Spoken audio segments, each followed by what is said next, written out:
एक बार फिर से स्वागत है आपका हिमाचल दर्पण लाइव टीवी में। मैं हूं अवधेश नकी, अपने सहयोगी निशेष शर्मा, प्रवेश शर्मा और हमारे एडिटर इन चीफ राजकुमार सूद के साथ इस वक्त बिल्कुल लाइव मौजूद हैं हम ऊना के टकोली गांव से। क्षमा चाहेंगे कि थोड़ी सी इंटरनेट की दिक्कत की वजह से हमें जो वीडियो को डिलीट मारना पड़ा, क्योंकि हम साफ हमारी आवाज़ और बात दोनों नहीं आ रही थी। और अगर आवाज़ और हमारी बात साफ नहीं आएगी तो हम जिस विषय के लिए इस गांव में इस वक्त यहाँ मौजूद हैं वो हम आपसे शेयर ही नहीं कर पाएंगे। तो बात ऐसी है दर्शकों की, हम बात कर रहे हैं कहानी संघर्ष के इस अध्याय में सुषमा देवी से, जो एक योद्धा बनकर उभरी है अपने परिवार के लिए, जिसके कंधे पे सारी जिम्मेदारियां आ चुकी हैं। अब ये क्या बात थी, क्या कहानी थी, ये हम सुषमा देवी से ही जानेंगे।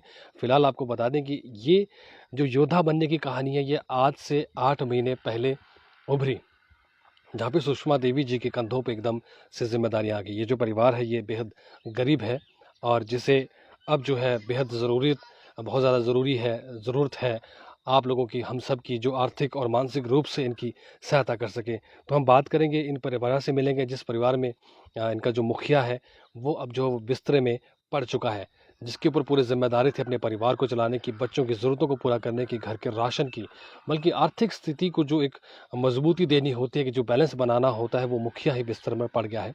इसके पीछे की क्या कहानी है वो भी हम जानने की कोशिश करेंगे, और किस तरह से लोगों ने इनका हाथ थामा और इन्हें पकड़कर इस 8 महीने का जो सफ़र इन्होंने तय किया उस बारे में भी हम बात करेंगे। एक शख्स भी हमारे साथ मौजूद है, उनसे भी हम जानने की कोशिश करेंगे। फिलहाल आपको मिलाते हैं उस योद्धा से जिसके कंधे पे आज जो है पूरी जिम्मेदारी है और वो बखूबी अपनी जिम्मेदारी को अच्छे तरीके से निभा रही है। इनका नाम है सुषमा देवी जी। सुषमा देवी जी, क्या बात हुई थी, हमारे दर्शक ये जानना चाहेंगे कि क्या कहानी है ये। हाँ जी सर, ये आम से पेड़ से गिर गए थे। 30 अगस्त ਨੂੰ डिगे थे। फिर 2 तरीक ਨੂੰ ਇਹਨਾਂ ਦਾ ਆਪਰੇਸ਼ਨ ਹੋਇਆ। ਉਸ ਤੋਂ ਬਾਅਦ 5 तरीक ਨੂੰ घर आ गए थे शनिवार को। फिर उसके बाद बिस्तर भरी है। फिर ये आम के पेड़ पे मतलब क्या कर रहे थे, मतलब फल तोड़ रहे थे, कोई हाँ जी सीजन हाँ था या जी हाँ क्या जी, काम था। अंब थे तोड़ा दे। अंब तोड़ते तोड़ते एक डाला पैरा हेठे डाला टूटे, ऊपरला भी टूट गया, नीचे आ गए। वो गिरते समय की रीढ़ की हड्डी टूट गई। हाँ जी, चाहे दे मंजे भरी है ना। तब से मंजे बन हाँ गए। जी हाँ जी तो जब रीढ़ की हड्डी टूटी इनकी, जब ये गिरे पेड़ से नीचे, हाँ आम जी। के पेड़ से, दर्शकों इनका कहने का मतलब है कि ये पिछले साल के अगस्त की ये कहानी है, जब इनके पति नाम क्या बताया आपने उनका? नरेंद्र सिंह। नरेंद्र सिंह जी अपनी आर्थिक स्थिति का जो एक रूटीन था उसके हिसाब से आम के सीजन के समय में ये पेड़ पे चढ़कर आम तोड़ रहे थे। अचानक से पैर फिसला और वो डाली टूटी और वो नीचे गिर के, जिसकी वजह से उनकी रीढ़ की हड्डी टूट गई, और उस घटना के बाद ही आज तक बिस्तर पर ही पड़े हुए हैं। अ, तो आपको मतलब यहाँ से आप उनको हॉस्पिटल ले गए फिर? हाँ जी, हस्पताल नीते असी सीधे शिवम में ले गए। शिवम वाले ने पीजीआई ਨੂੰ ਭੇਜਤਾ। एक्सरा ਕੀਤਾ पेशाबे ਨੂੰ पैप ला के पीजीआई ले गए असी रविवार को। शाम 5-6 बजे पहुंचे तो वहाँ पर कोई डॉक्टर नहीं इसको लेन। फिर सुबह 9 बजे के बाद दाखिल किए। फिर उसके बाद इन्होंने ग्लूकोस वगैरह लगाया। फिर सोमवार इन्हों दाखिल किए, बुधवार इन्हों इन्हों का ऑपरेशन होया। फिर शनिवार ਨੂੰ वापस घर आ गए असी। फिर उसके बाद करोना है, करोना की वजह से असी साढ़े कोल पैसे नहीं थे। 2 तरीक ਨੂੰ सदे नहीं भी वापस चेक करायो, साढ़े कोल पैसे नहीं थे, असी वापस नहीं जा सके। उसके बाद फिर जल हूँ थोड़े पैसे मातड़ा तवातड़ा ने पाए खाते जी ना चासी बोली चल चेक कराने हैं। तो हूँ डॉक्टर ने फोन कर दे, हो हमारा फोन नहीं चकते। तो वापस असी कियां ले जाई, बोलते ऑनलाइन करना तां फिर उन्हें चेक करना भी। हूँ डॉक्टर नहीं सुनाई देंदे तो हूँ बिस्तर भरी है। ना कोई दवाई ना कुछ नहीं ना। दर्शकों इनका जो बात है इनके कहने की, जब ये घटना हुई उसके बाद इन्हें जब यहाँ के एक नज़दीकी अस्पताल में ले जाया गया तो वहाँ पर इन्हें बताया गया कि वहाँ पर इनका इलाज असंभव था, जिसके लिए उनको यहाँ से पीजीआई के लिए रेफ़र कर दिया गया। और जब पीजीआई में रेफ़र किया गया तो वहाँ पे ऑपरेशन की जब बात चली तो परिवार इतना आर्थिक रूप से मजबूत नहीं था कि ऑपरेशन करवा पाता। तो कुछ लोगों ने इनकी तरफ मदद का हाथ बढ़ाया, परिवार से इन्होंने पैसों का इंतज़ाम करके उस ऑपरेशन को करवाया। उसके बाद की जो घटना है वो भी हम जानने की कोशिश करते हैं। रिश्तेदारों तो ने दिते, किसी ने 10, किसी ने 20, किसी ने 30, 3.5 लाख रुपये, 1,16,000 ਦੇ ਤਾਂ ਸਕਰੂ ਪਏ ਇਹਨਾਂ ਨੂੰ। 3.5 लाख रुपये पीजीआई ला के ਅਸੀਂ आए, बस फिर खाली, फिर नहीं मुड़ के जा रहे। तो सुषमा जी, अगर आप उस वक्त दोबारा इलाज कराते तो क्या ये चल सकते थे सर दूसरी बार क्या जैसे ऑपरेशन इनका हो गया तो ये भी बिस्तर पे पड़े हुए हैं, तो ये इनका निचला हिस्सा क्यों, मतलब क्या कारण रहा है, क्या वो जब छुट्टी हुई या डॉक्टर ने बताया कि इसकी नीचे की टांगे नहीं चलेगी, कभी भी नीचे की टांगे नहीं चलेगी, ऊपर ऊपर से बैठकर कोई काम कर सके तो वो बैठ ही नहीं सकते। लक के दर्द, रीढ़ की हड्डी फ्रैक्चर हो, दर्द रड़ांदे 15-20 मिनट नहीं बैठ सकते, रड़ांदे दर्दां नूं। फिर क्या करना हुण, कुछ नहीं कर सकते।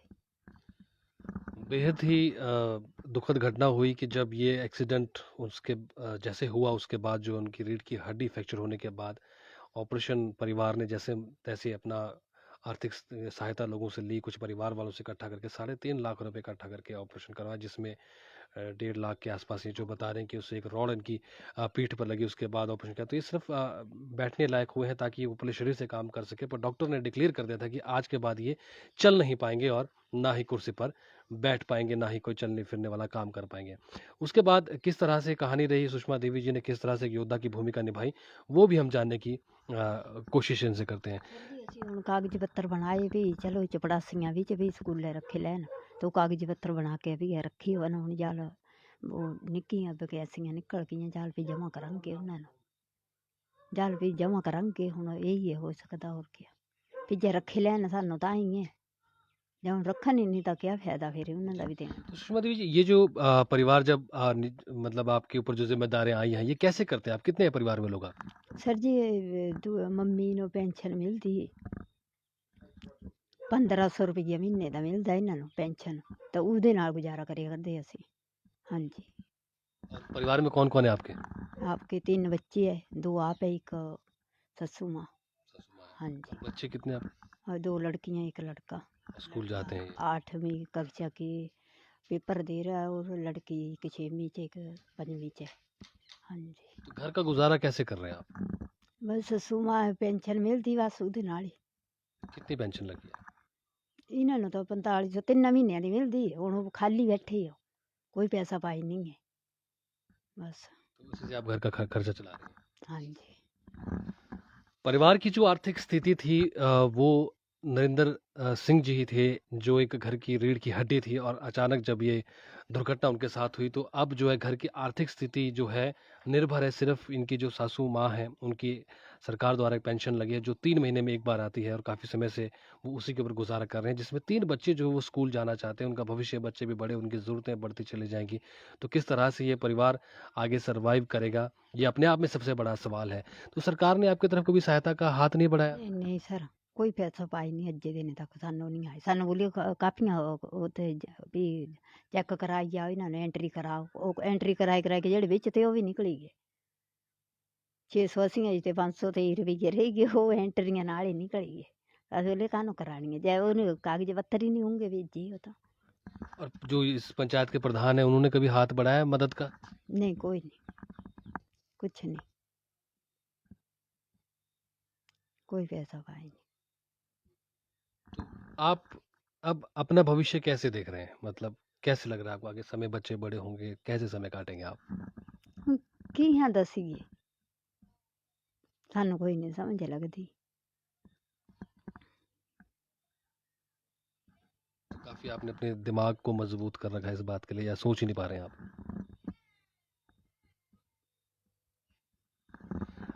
आप? सुषमा देवी जी ने अपने आप को एक बेहद तरीके से मजबूत कर रखा है मानसिक रूप से, कि भविष्य जो है इनका वो इन्होंने सोचना ही छोड़ दिया है। जैसे रोज़ाना इनके साथ जो हो रहा है ये उसमें अपनी भूमिका को अच्छे तरीके से निभा रही हैं, क्योंकि ये दर्शकों, ये बात जो है कहने में शायद आसान है, पर इसको जब सोचा जाए तब ये बात समझ में आती है कि घर का मुखिया, एक जीवन साथी जो इनके लिए अपनी एक ताकत थी, वही बिस्तर पे पड़ चुका है। तो अब ये आगे अपने भविष्य को कैसे करें, क्योंकि इन्हें ही अब एक बच्चों के लिए, जो 3 बच्चे इनके हैं, उनके लिए माँ भी इन्हें बनना है, बाप भी इन्हें बनना है, उसके बाद इस ज़िंदगी की डोर को आगे लेके जानी, पूरी ज़िम्मेदारियाँ निभानी है।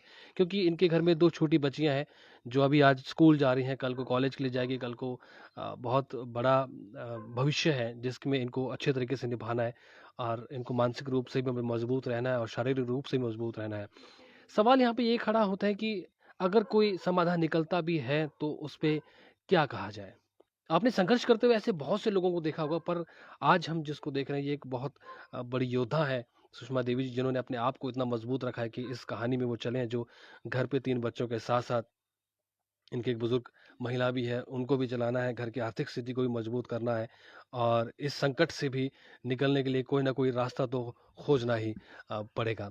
सुषमा जी, आप क्या चाहते हैं, मतलब कि सरकार से क्या आपको मिलनी चाहिए मदद, क्या? ਜਿੱਦਾਂ ਇਹਦੇ ਚ ਚਪੜਾਸੀਆਂ ਵਿੱਚ ਵੀ ਫਾਰਮ ਭਰੇ ਤਾਂ ਉੱਥੇ ਰੱਖੇ ਲੈਣ ਤਾਂ ਇਸ ਕਰਕੇ ਵੀ ਚਲੋ ਥੋੜਾ ਮਾੜਾ ਮੋਟਾ ਨਿਆਣਿਆਂ ਦਾ ਖਰਚਾ ਤੇ ਵੀ ਚਪੜਾਸੀਆਂ ਦੇ ਬਾਰੇ ਚ ਵੀ ਤੇ ਭਰੇ ਲੈਣ ਸਾਨੂੰ ਇਹ ਕਰ ਸਕਦੇ ਅਸੀਂ ਹੋਰ ਕੀ 5 ਬੜੇ ਹੋਣ ਹਾਂਜੀ तो जब आप सोच में बैठते हैं, जब आपको दुख लगता है इस बात का, तो आप क्या करते हैं ऐसे समय में? अपने आप को मजबूत कैसे करते हैं सुषमा जी? हमारे दर्शक ये जानना चाहेंगे। सर क्या करना था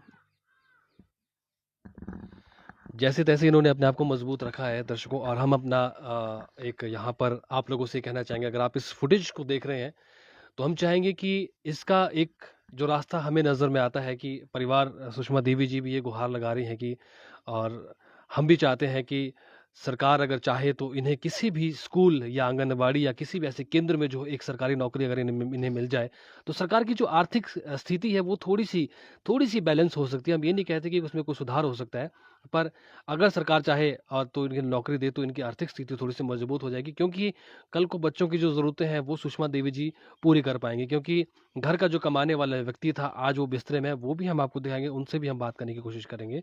और अगर हमारे दर्शकों में से कोई ऐसे व्यक्ति हैं जो इनकी मदद करना चाहते हैं, मदद का हाथ आगे बढ़ाना चाहते हैं, आर्थिक सहायता से या मानसिक तरीके से या किसी डॉक्टरी इलाज से, कोई डॉक्टर अगर हमारे साथ जुड़ता है, वो भी अगर मदद का हाथ बढ़ाना चाहते हैं, तो आप मदद का हाथ ज़रूर बढ़ाएं। हम यही आपसे गुजारिश करना चाहेंगे। आप इस वीडियो के नीचे कमेंट बॉक्स में अपना नंबर डालें, हम आपसे संपर्क करके इस जगह का एड्रेस देंगे। हम कोई भी अकाउंट डिटेल शेयर नहीं करेंगे।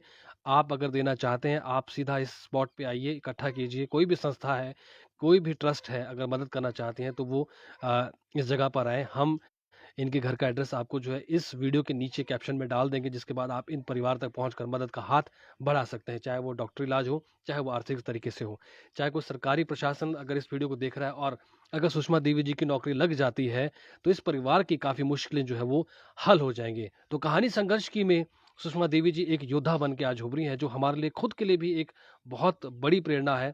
और सुषमा देवी जी, अगर नौकरी लग जाती है आपकी, तो आपकी आर्थिक स्थिति थोड़ी सी मजबूत तो हो जाएगी। ਹਾਂਜੀ ਹਾਂਜੀ ਥੋੜਾ ਬੱਚਿਆਂ ਦਾ ਵੀ ਚੱਲ ਗਾ ਘਰੇ ਦਾ ਵੀ ਮਾੜਾ ਮੋਟਾ ਦੁਆਦਾਰ बच्चे अभी कौन से स्कूल में जा रहे हैं? अभी सरकारी स्कूलों में? ਹਾਂਜੀ ਸਰਕਾਰੀ ਸਕੂਲੇ ਚ ਤਿੰਨੇ ਸਰਕਾਰੀ ਸਕੂਲ ਟਕੋਲੀ ਹਾਂਜੀ ਸਰ तो दर्शकों, यही है सुषमा देवी जी की कहानी, जो एक योद्धा बन के उभरी है, और कहानी संघर्ष के इस अध्याय में हमने आपको इनसे मिलाया। और अब हम आपको बात कराने की कोशिश करते हैं नरेंद्र सिंह जी की। अब स्थिति आपको दिखाना चाहते हैं कि वो किस तरह से जो है वो पिछले 8 महीने से लगभग जो है वो बिस्तर पर पड़े हुए हैं, जिनका शरीर का आधा हिस्सा जो है वो बिल्कुल भी नहीं चल रहा है। आपको दिखा दें इस वक्त बिल्कुल लाइव तस्वीरें, ये बिस्तर पर पड़े हुए हैं, शरीर का आधा हिस्सा जो है वो बिल्कुल बेजान है, जो पूरी तरह से काम नहीं कर रहा है। शरीर का सिर्फ आधा हिस्सा ही काम करता है, पर वो भी काम करने के लायक नहीं है, क्योंकि इनके जो शरीर का हिस्सा है वो बैठ नहीं सकते, क्योंकि रीढ़ की हड्डी का ऑपरेशन हो चुका है और टूट चुकी है। उसके बाद उसका ऑपरेशन हुआ और अब ये सिर्फ इसी कंडीशन में कि सिर्फ बिस्तर पर ही पूरा दिन लेटे रहते हैं। और सुषमा देवी जी है, इन्हें बाथरूम लेके जाना है, नहाना है, या कोई भी काम अगर इनको लगता है करवाने के लिए, तो वो पूरी सहायता जो इनके साथ करती हैं। नरेंद्र जी, इस वक्त आपको सारे लोग देख रहे हैं, क्या कहना चाहेंगे?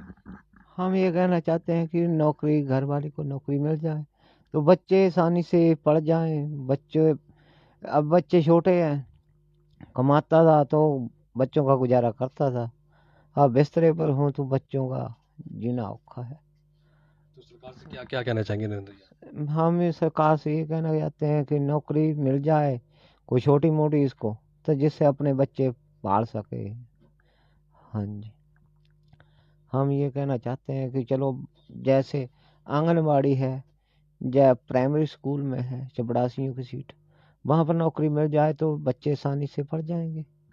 नरेंद्र जी, एक सवाल यहाँ पर यह है कि जिस तरह से पत्नी अपनी धर्म पत्नी होने की भूमिका को निभा रही है, तो आप अपनी पत्नी के लिए क्या कहना चाहेंगे?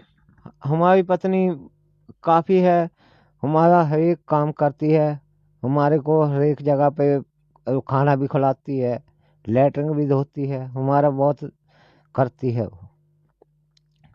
हाँ जी, हमारा रोटी पानी हर एक चीज़, हमारे को चाय भी जैसे बच्चों की तरह वैसे करती है हमारे साथ। हर एक में रोटी पानी में, हर एक में किसी चीज़ में कमी नहीं है हमारे को, सब कुछ खिलाती है पढ़ाती है। हाँ जी, हम ये कहते हैं कि इसको नौकरी मिल जाए तो बच्चे आगे भी आसानी से पढ़ जाएं। हाँ जी। नरेंद्र जी, भविष्य को किस तरह से देख रहे हैं, क्योंकि आपकी धर्मपत्नी के कंधों पे अब सारी जिम्मेदारियां आ गई है। घर की स्थिति भी देखनी, बच्चों को पढ़ाना है भी, उनके ऊपर जिम्मेदारी भी निभानी है, सब कुछ ठीक करना है, तो कैसे देखते हैं भविष्य आप?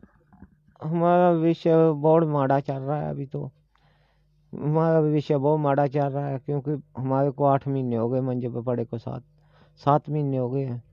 मैं बिस्तरे पर हूँ। घर वाली है बेचारी जो सारा काम करती है, सारा काम इसके सिर पर सांभा हुआ है। मेरे को भी देखती है, बच्चों को भी स्कूल को भेजती है, सारा काम यही करती है। हाँ जी।